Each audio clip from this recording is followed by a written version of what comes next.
भोगना पड़ता है वो केवल और केवल इसी प्रसंग में हमें ज्ञात होगा। मेरे मन में एक प्रश्न था प्रभु, उस प्रश्न को लेकर के मैं मरना नहीं चाहता था। भगवान ने कहा कि क्या प्रश्न है? तो कहा कि प्रभु मैं बस इतना जानना चाहता हूं कि मुझे ये कष्ट क्यों मिला, मुझे बाणों की शैया क्यों मिली।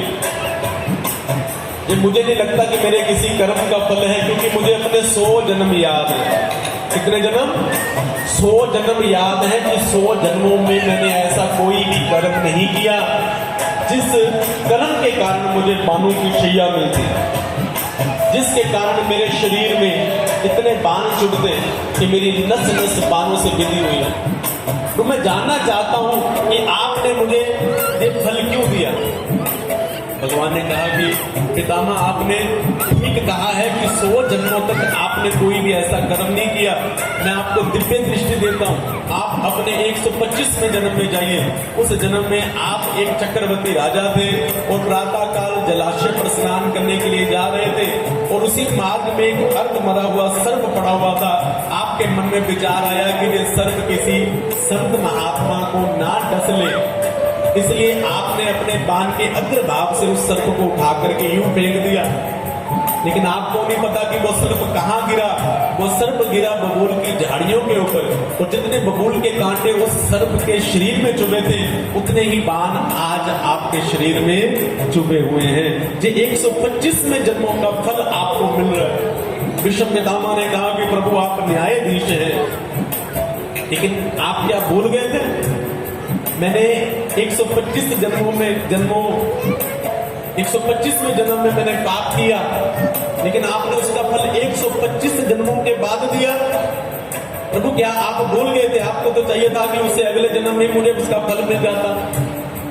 तो भगवान कहते हैं कि जब भी कोई मेरा भक्त जिससे कोई गलती हो जाती है तो फिर मैं उसको क्षमा कर देता हूं, जब तक वो कोई अगली गलती ना करे।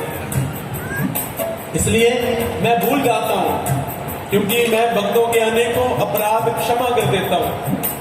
जैसे कि माँ जो होती है ना, अपने बालकों की, अपने बच्चों की गलती को माफ कर देती है, फिर समझा भी देती है कि ये गलती दोबारा मत करना। अगर वही गलती दोबारा हो फिर पिछली गलती की मार भी साथ में ही पड़ती है, फिर डबल मार पड़ती है कि मैंने पहले भी समझाया था। उसके बाद आपके जितने भी जन्म निकले वो सारे के सारे धर्मात्मा थे आप, लेकिन इस जन्म में आपसे बहुत बड़ी गलती हो गई। सबसे बड़ी गलती आपने दुर्योधन जैसे पापी के घर का अन्न खाया। आपको पता था कि दुर्योधन अन्याय कर रहा है, लेकिन फिर भी आपने अन्याय का साथ दिया। और दूसरा, आपकी आंखों के सामने आपकी कुलवधू द्रौपदी का चीरहरण हो रहा था, आप रोक सकते थे। प्रभु आप समर्थवान थे, लेकिन फिर भी आपने रोका नहीं, इसलिए आपका ये फल जो था वो मुझे देना पड़ा। और दूसरा, ये जो आपका जन्म है ना, ये अंतिम जन्म है, इसके बाद आप जन्म मरण के चक्कर से मुक्त हो गए। फिर आप अगर आ सकते हो संसार में तो अपनी इच्छा से आ सकते हो, लेकिन आपने क्या किया?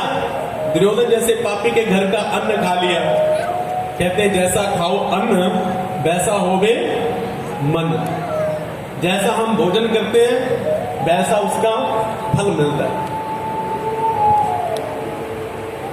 किसी ने कहा कि गंगा जी में इतने पापी लोग नहाते हैं, स्नान करते हैं, अपने पाप धोने के लिए जाते हैं। इसका मतलब फिर गंगा तो बहुत ज्यादा, खुद गंगा को पाप लग गया होगा उसका।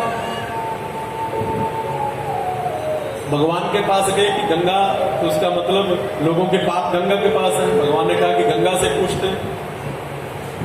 गंगा से पूछा कि गंगा, लोगों के पाप जो है वो तुम क्या करती हो? वो तो तुम्हारे पास ही है। तो कहा कि नहीं, मैं अपने पास नहीं रखती, मैं उसे समुद्र में दे आती हूँ। मैं सारे पाप समुद्र में छोड़ देती हूँ। तो समुद्र क्या करता है मुझे नहीं पता। समुद्र के पास गए, समुद्र से पूछा कि तुम उन पापों का क्या करते हो? तो कहा कि मैंने क्या करना है, मैं फिर उनके बादल बनाता हूँ और उस बादलों की बरसात हो जाती है, और फिर उसी बरसात से अन्न उगता है, उसको लोग फिर खाते हैं, फिर पाप करते हैं। इसलिए जैसा खाओ अन्न वैसा होवे मन। हम भगवान को भोग क्यों लगाते